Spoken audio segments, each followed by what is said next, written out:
Hi everyone and welcome to Talking Tuesday.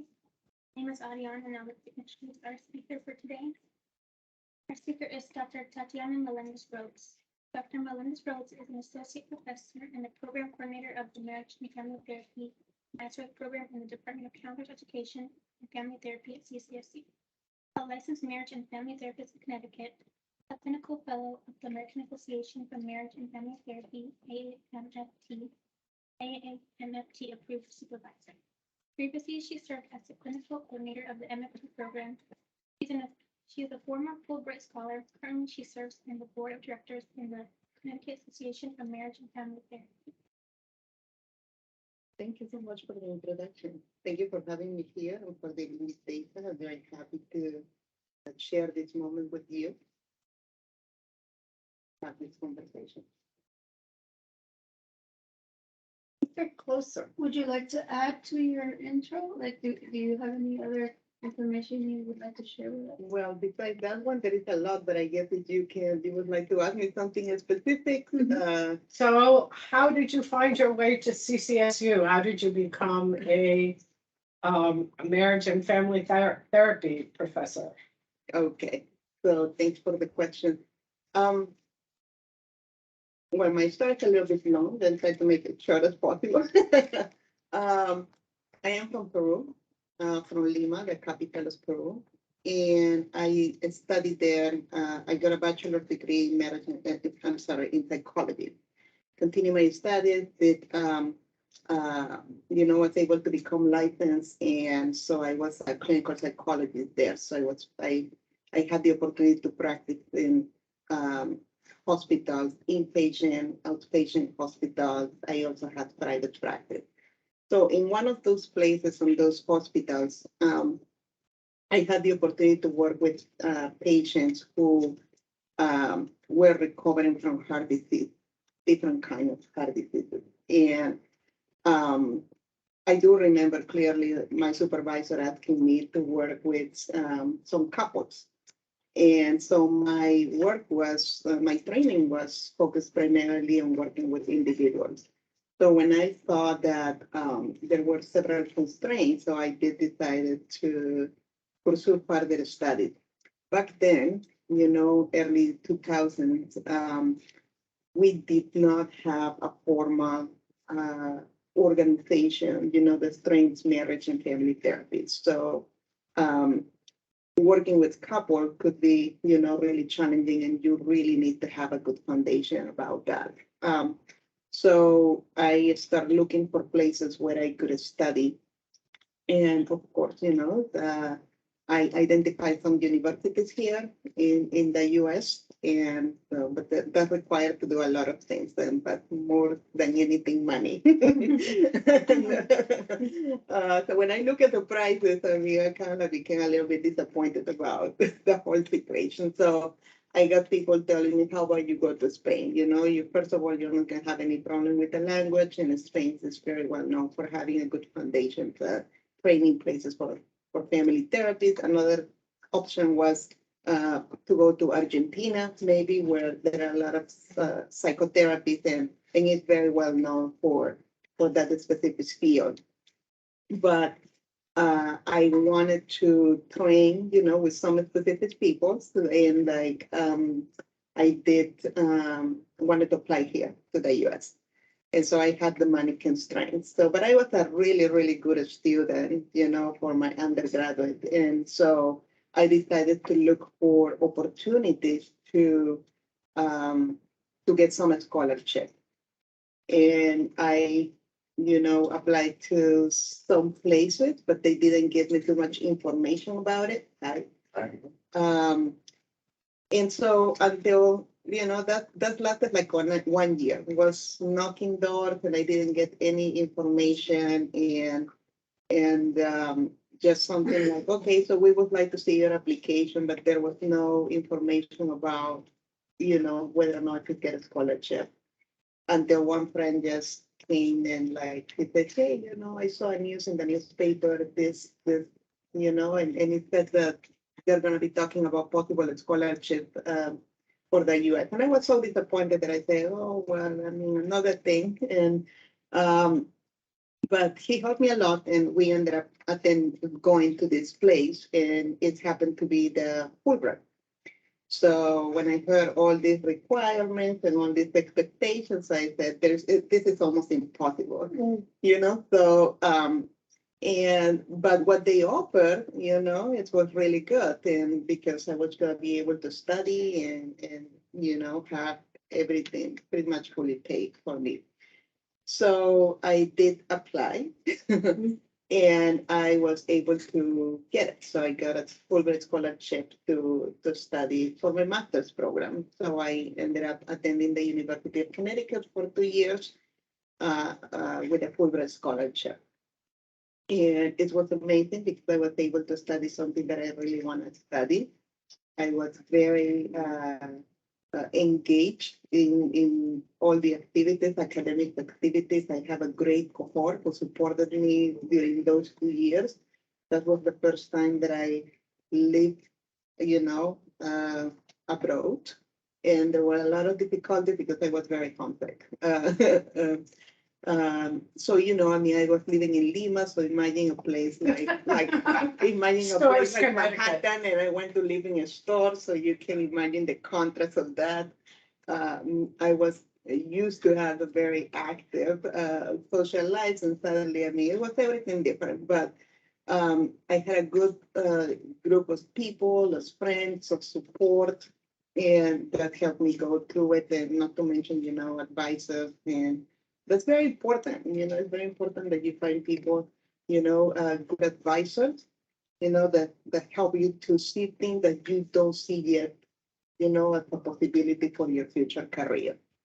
And I was very fortunate that I found that. So after I was about to finish my master's in marriage and family therapy, when I said maybe I would like to study, you know, to continue a PhD, to get a PhD, because in Peru I did teach, but in high school I taught psychology, and of course there were people who were like 16, 17 years old, 16 years old, but it was really, really fun. I mix a lot of, I put a lot of topics that were of interest, you know, for adolescents. So it was not only like the content, but I started having fun in teaching them and showing the different kind of materials, so on and so forth. So it's always wasn't me, you know, but it was hidden for a moment. And then when I went into the doctorate program, I also was planning to, you know, go maybe to different places, but I was accepted at 5 universities. I ended up staying here in Connecticut, and I continue at the University of Connecticut. So during that time, because it's one of the requirements is that you teach and you also do research. So I started teaching, you know, but I was a teaching assistant. So as a teaching assistant, I was supporting the faculty with, you know, running group discussions and doing some grading and things like that. And I had a lot of fun doing that. But I had work to do, you know, for my own self and trying to advance my career. In 2007, when I was still in the doctoral program, it came to me a great opportunity. So I was offered a position to be a doctoral fellow, and during graduate studies, you know, and that means that I had to travel and start teaching marriage and family therapy for the first time in a formal setting in Oregon. So I was living in Connecticut, feeling very comfortable there, here, and I got this opportunity. I had a lot of thought, and at some point I said, well, I'm not sure. I mean, all my friends are here. I feel already secure. I've been living here for quite a while. What's going to happen there? And I'm going to a place in which, you know, perhaps I won't have the same support. But I took the risk because I was told by somebody, you know, it's very unlikely that somebody in graduate school will get such an opportunity to pretty much to join the faculty members in, you know, in graduate school. And I did, and I stayed there for, the plan was 1 year, but I ended up staying 4 years because they kept renewing my contract. And well, it's finished. I also completed my dissertation, came back to UConn and complete all my requirements. By the time that I traveled, I already had finished all my coursework.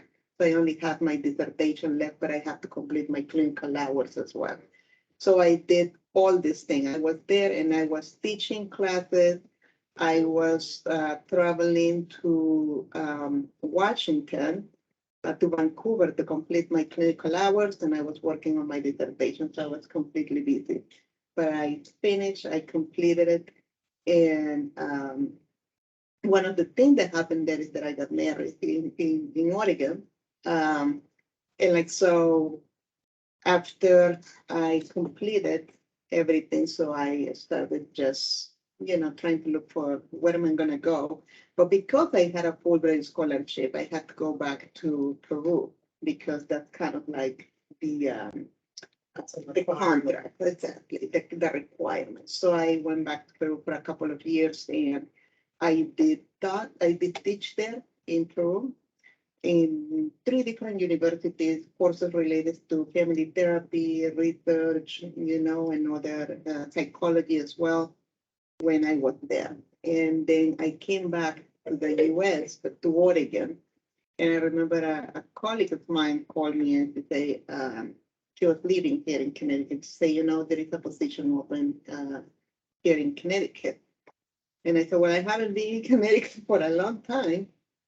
And so I started doing some research about it, and I said, wow, this is a grad school, and there's an open position for marriage and family therapy. So I put all my application together because I consider, I had experience, I was doing research, I had clinical work, I was a Fulbright scholar and other things, and I feel, it's one of the things that I really enjoy is teaching. I do have fun. I like to train clinicians. There's a lot of need out there in the community. People need those services and we need to provide good services. And so I interviewed, and then I was told that I got the position, and I've been here working since 2014. I started as an assistant professor, and a couple of years ago, I got a tenure and became an associate professor. Last year, I became the program coordinator, and so we have been doing a lot of work, improving the curriculum, changing policies, teaching, incorporating new things as part of our teaching, and so it's very exciting. And like at the same time, I've been involved also in other aspects of the university too, and that has been good. I think that there's a lot of experience, been many years, but I feel satisfied with the work that I have done so far. There are many other things also that I would like to explore, but that will come eventually. So one of the things that I forgot to say, I always wanted to I didn't know I was going to become a professor, but I was teaching psychology, and also my father was a professor. He was a professor of medicine for almost 30 years. So I saw him, and the passion that he has for teaching, and it was very intensive. He used to teach anatomy and surgery and all the different kind of things. So we had a lot of conversations, and I think that also kind of like shaped, the things that I wanted to do, and also motivated me. I don't know. Some people say that sometimes you ended up doing, a little bit of what your parents do. So that's something I wanted to share. People always ask me, so how you ended up teaching. It's challenging. I think that we need to have a lot of motivation, a lot of commitment. There are so many people sometimes in the class, and we need to make sure that we connect with all of them, right? And see them growing professionally, in the end that everybody who teach and who is in academia wants that for their students. Mhm. So where do you, like, what are some future career goals that you? Okay, so I am currently, working as a professor. Well, my future career, the next step is become a full professor. Because there are levels, right? So they need to, I have to do, more work in order to achieve that. Uh, and I would see, there are some opportunities that help me to expand my career in different areas, in leadership positions as well, but at the same time, always teaching, is something that I really enjoy doing, and also research as well. So I think that it's very important to teach, based on the work that we have done, right?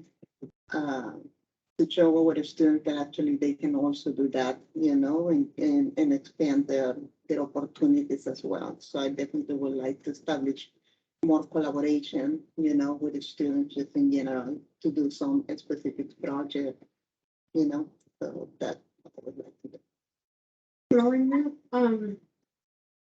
I was just wondering, I imagine that your father encouraged you to go to college, but, I just wanted you to talk about that and also let us know if you had any obstacles any obstacles that were in your way Oh, absolutely. that you had to overcome in order to. Oh, the list is long. uh, yeah, so yeah, I was encouraged to go to college, but I did go to college, but I didn't know that I was capable of studying abroad. Because one of the big barriers, especially coming here, was the language. One of those. And the second one, to me, finances, right? I do remember clearly when my mom was seeing me researching, so much, and like, I would like to do this, I would like to go here. And she said, okay, so where do you want to go and why? And I explained to her what I wanted to do. And she knows that I did study hard. They did. And so one day I came back with the numbers, and we were having a conversation like dinner. And how much does this cost? And so I told her to break it down. They want this, and for international students, it's much more. So just think about out of state, what for international students is just the price. And I remember she started crying. And she said that, I don't understand why you want to go, to a place in which is, first of all, there is absolutely nothing I can do, that will be possible for me to save all this money. And I did understand, I do remember now that you speak about constraint. So my mom really wanted to make it happen and help me, but she at the same time became a little bit anxious knowing, that was not gonna be able. So she talked to other members of the family because I'm coming from a place in which if there's a problem, everybody knows. So I remember getting calls, from my extended family saying how come I was doing that and putting my mind in a situation that compromising and to do something that's perhaps going to be completely bad for the entire family. And like, so I heard that. I got another comment for people saying, the United States, you're going to really, that somebody will pay for you to study. Comments like that, or saying that's never going to happen, or like, for example, yes, I mean, you have done a lot of things here, but do you know what they expect or what they want? So it wasn't really very encouraging, and like, but I said, I have to try. I will try, and I did a lot of volunteer work when I was in Peru. And I remember, some of the as part of my application for programming, everything really counted. I did a lot of volunteer work. I did also, work, and I was training all the time, taking different kind of courses, workshops, etc. So that's facilitated, but the constraints were primarily, some people not believe in that. I said, okay, so what do you have that not many other in different countries have already, no? And like, but if you get stuck in those kind of messages, that doesn't allow you to take the next step. You don't try, you just feel like it's not gonna happen for you. And there are people who just say, okay, so it's not gonna happen for me, so why to bother? Um, but we have to try. I mean, what is the worst thing that can happen? That somebody told you no, thank you, right? And I have those things in my life happening. I have those things happening to me, but in that way, by personality, and the kind of person that will try anyway. Doesn't matter, what the outcome might be, but I think that you have to visualize what you want. You have to visualize, in what direction you want to go, and try to take it step by step. It might not happen everything at the same time. You might receive some negative news, but always it's important to have a self-reflection, what is missing that I need to do, get good mentors, good advisors. It's critical. So for me, that was the constraint, finances primarily, and some negative comments, or lack of hope for some people. And doing the research, I mean, I never really lived abroad. And I was very concerned when I came, I said, I do remember it was my first semester, and I told you I was very homesick. So I remember I got together with one of my friends from the cohort, and I said, I don't think I can make it.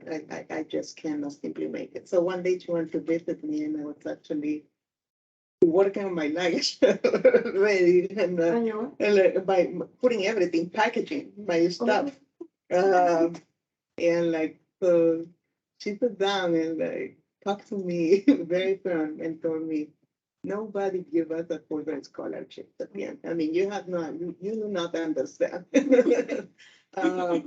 And have a But it's very conversation. hard. We had a conversation of hours and hours and hours, and I didn't understand, to me, it was like, okay, it's a scholarship, but at the same time, there are other things that I wanted to do. And so that was very interesting, how this happened, and she was able to support me so much, and talking to me about being part of the process, just for me to be able to feel uh, better and all of that. And I had a great relationship, with all my cohort, but it was, it was just like in a few weeks after I arrived. And so I think it was a reaction maybe, but I feel, I think that many people go through that process. You don't have your family, and coming from a very collective culture, we get together all the time. I used to have meals, with everybody on the table, until I was eating alone somewhere, and it was very different. I think that was a constraint also for me. Now the language, I do remember coming in, and I was taking at the very beginning 7 courses. I do remember myself falling asleep on top of my book, because just think about how your brain works. I mean, trying to accommodate to that amount of information and having the pressure that I have to do well to keep my scholarship. And I mean, and And in so, a language that's not your own. exactly, in a language that is not my own. So that's what my mom told me, go to Spain, but I didn't hear. And I'm glad I didn't, because I'm very happy, with what I've done. Did you know a little bit of English? A little bit? Oh, yes, did. Of course, I did a study, and of course I took the TOEFL, I took the GRE, and I took the GRE in psychology. They made me take everything. This was out there. So I'm not sure that the students all know what a Fulbright scholarship is, Dr. Melendez-Rhodes. Could you explain to them a little bit? Yeah, so well, the Fulbright Scholarship is one of the most prestigious scholarships, I would say, in the world.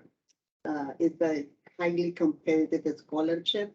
So like, for example, it could be, it depends, like in a year, there are many people from all the country might apply and just a very small number of people might get it, like in our case could be like 10 to 15 people.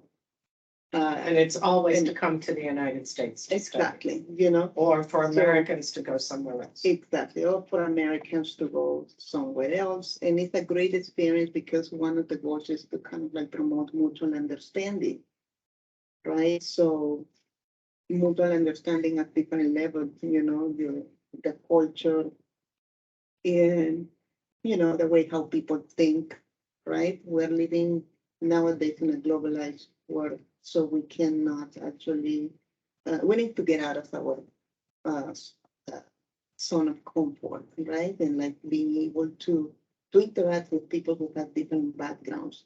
It's very good, for example, to learn languages. One of the things that I love to do is to travel.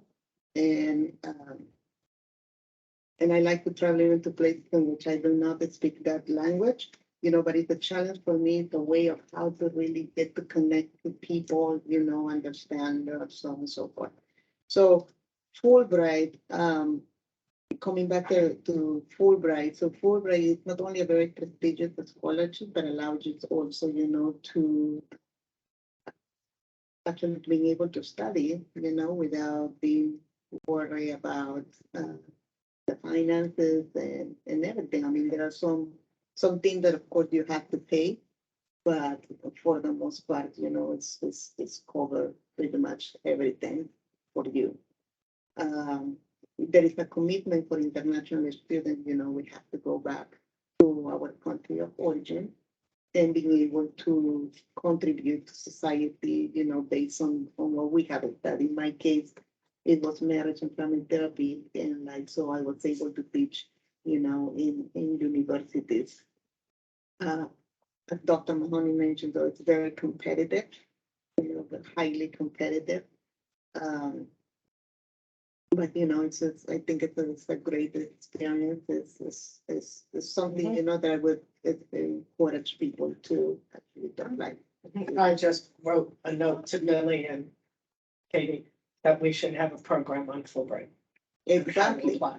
absolutely. I've had two, but I didn't get one as a graduate student, Mhm. but I've had two as a professor No, that's to go to Brazil and teach. yeah, exactly. It's a great experience. It's a way how we learn from each other. We connect from people of the world. You exchange ideas, you contribute based on what you have studied and learned, and you also get that information. Like I always, if I have to go to Peru or to any other country when I travel and I do conference and everything, well, I am always bringing that experience with me, and vice versa. Like one of the things, for example, is speaking of creating mutual understanding, one of the things that I have done in the program is to create a course, an international course. So this is, we went to Peru twice with the students, so the first time we went to Lima and the second time we did Lima, Cusco, Machu Picchu. So that course was about understanding mental health in Peruvian society. So what I did was I took my students, and students also from the students from counseling and I remember psychology too. We have somebody from sociology. So I took them there and I collaborated with one university, so that university had their faculty members actually talking about different topics of interest for the students. And we also have students presenting there, and like I organized approximately 9 days or 9 days, an average of 9 days, different kind of academics events as well as cultural events too. And we do also visit museums and travel. So it's a great cultural experience. And I think that I did that, based on the mission, that Fulbright actually has. And now that's getting all that experience, and it was very beneficial for me to put all of this together. And, so I'm gonna be offering to, pretty soon. And, I would like to say, Conversemos. absolutely, absolutamente. No, because I could do a history section. Excellent. Yeah. Mhm, I could do a absolutely. history section. Yeah, we can have a That would be conversation. fun. Yeah, claro que sí. So it's very important, I mean, if there are opportunities, I do believe the university also support with some amount of money. There are some scholarships for international trips as well, so it would be good if anybody's interested in participating, I think that being undergraduate or in graduate school is the perfect time to actually expose yourself to those cultural and academic experiences. So Martin is also Peruvian. Hola. Where are you from? Yo soy de Lima. Lima, nacido, pero en San Miguel de Uriancho. Ajá. Yo viví en San Miguel. Entonces, Mhm. Oh, that's good. Very good. ya tengo desde 2011. Yo tengo un poquito después, 2003. Puede decir que soy más americano que peruano. Okay, well, I am not that. No, you know No what I'm estoy saying. ahí. I know what you mean. Yeah, that's true. It's very interesting, to being able to be here because I haven't had the opportunity, to come. I came some years ago, when a professor from mathematics actually. Oh, nice. Uh-huh, Well, yeah. we're in a new place.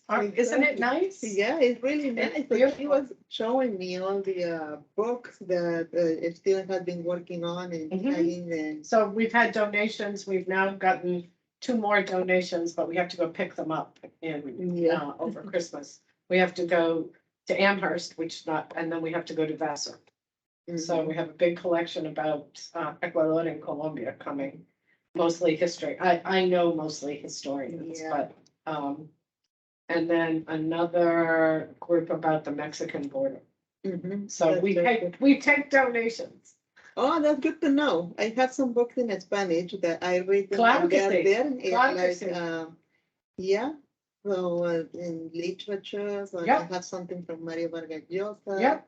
I had Hispanic literature too, like Rosa Montero and other authors that I like. I was very impressed with what you told me about what's happening in the research room that creating the curriculum, Mhm. for students, right? high school For students. high school and training the Mhm. faculty there. So that's. Well, we're working in that direction. I mean, there's a lot in Connecticut now, but we're working. Yeah, that's in what that- I heard. In that Right. direction, but also if you have artwork, that you don't have a place to put, all that kind of thing. And whenever you want to come and visit, por favor, Yeah, absolutely. I know that you're busy, so. A little bit. A little bit. A little bit. And speaking of, you should all continue chatting, but I have class and I have to go Yeah. get ready or else I will have some very upset students because I promised them something today that's not done. Yeah, no, I But- just make it happen, otherwise they won't like it. No, I don't like it. Thank you. So, but Sure. thank you. Nos vemos. We bump into one another in Simsbury. Yeah. The last time we were both trying to get some lunch. Yeah. Yes. So anyway, Oye, cuando viajaste oh, sorry, when you went to the other state in Oregon. Oregon, did you find that's where you met your husband? I That's was what just I met curious My husband. because you stayed for 4 years and you planned on only one. Yeah, I did meet him there. Okay, Uh-huh. and then you all moved back here for the new job. Yeah, all we're living here.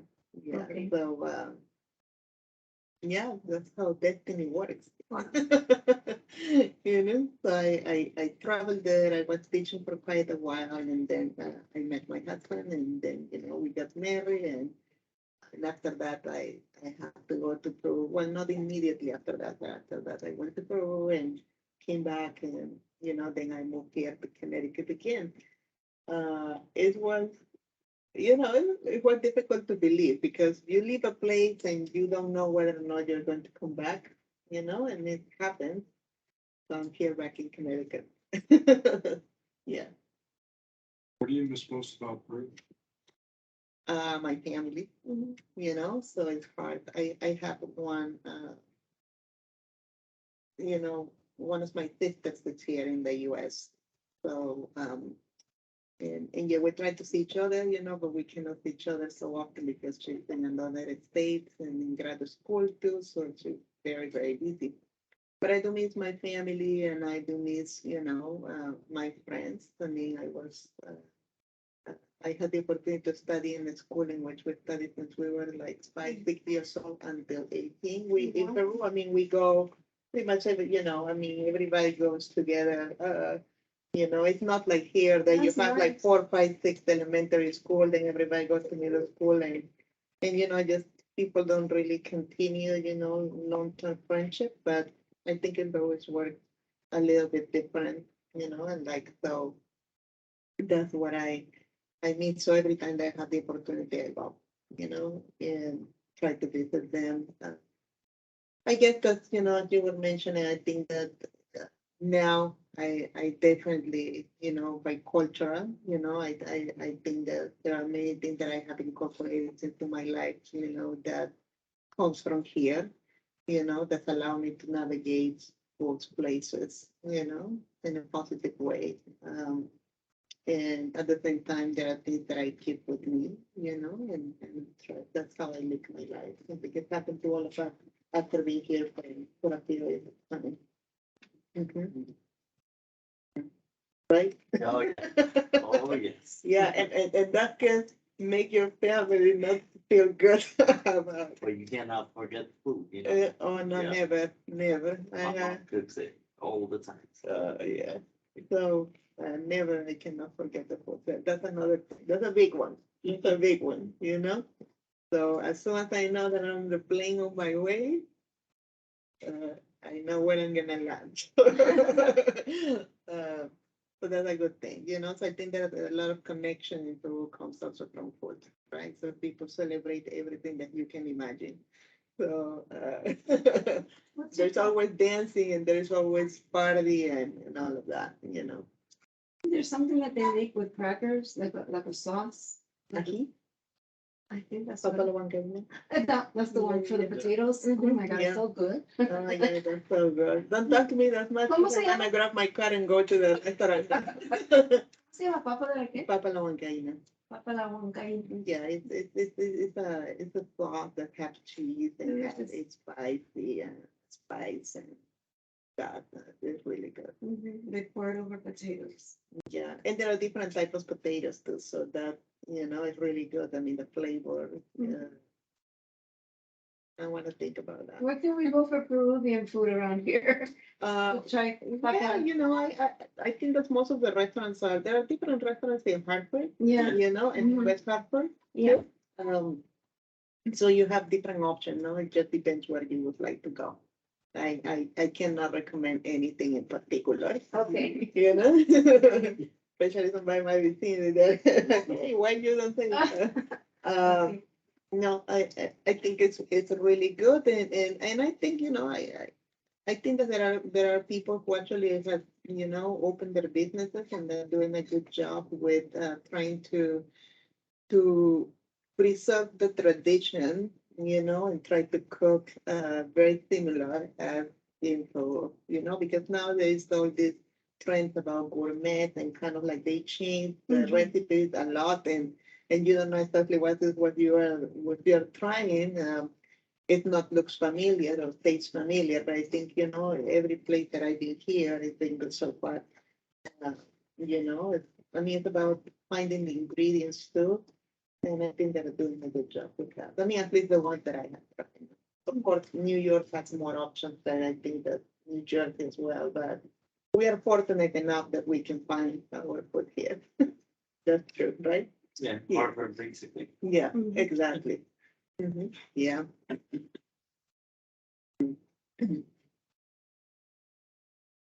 Yeah, the same thing. I just have another question.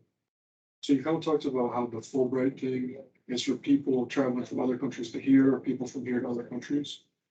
And you talked about how you think it's a good experience. So what do you think is the most important part about like having two cultural backgrounds and stuff? Like, how do you think that's benefited you? Well, I'm gonna speak in a couple of levels, okay? Personally, it's gives me more opportunity, to interact with people from all over the world. I'd like to do that. Uh, I can go, to any place and I feel more comfortable. Like, for example, having this experience of coming here, I'm not concerned about, finding something that I'm not familiar with. I did it once, I can do it twice, or more. No fear. So, and yes, if the time comes when I would need to relocate or whatever, I wouldn't feel how I felt many years ago. Of course, now I am, older than I was and with more experience, right? But still, it's that uncertainty.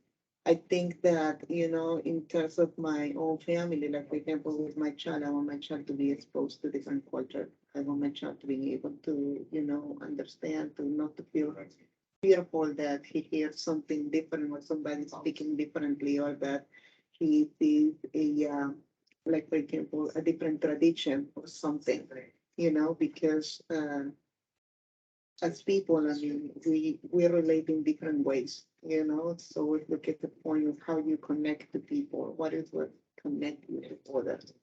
Um, Languages, for example, academically speaking, so I do present in different places, I have been able to connect with people from different part of the world.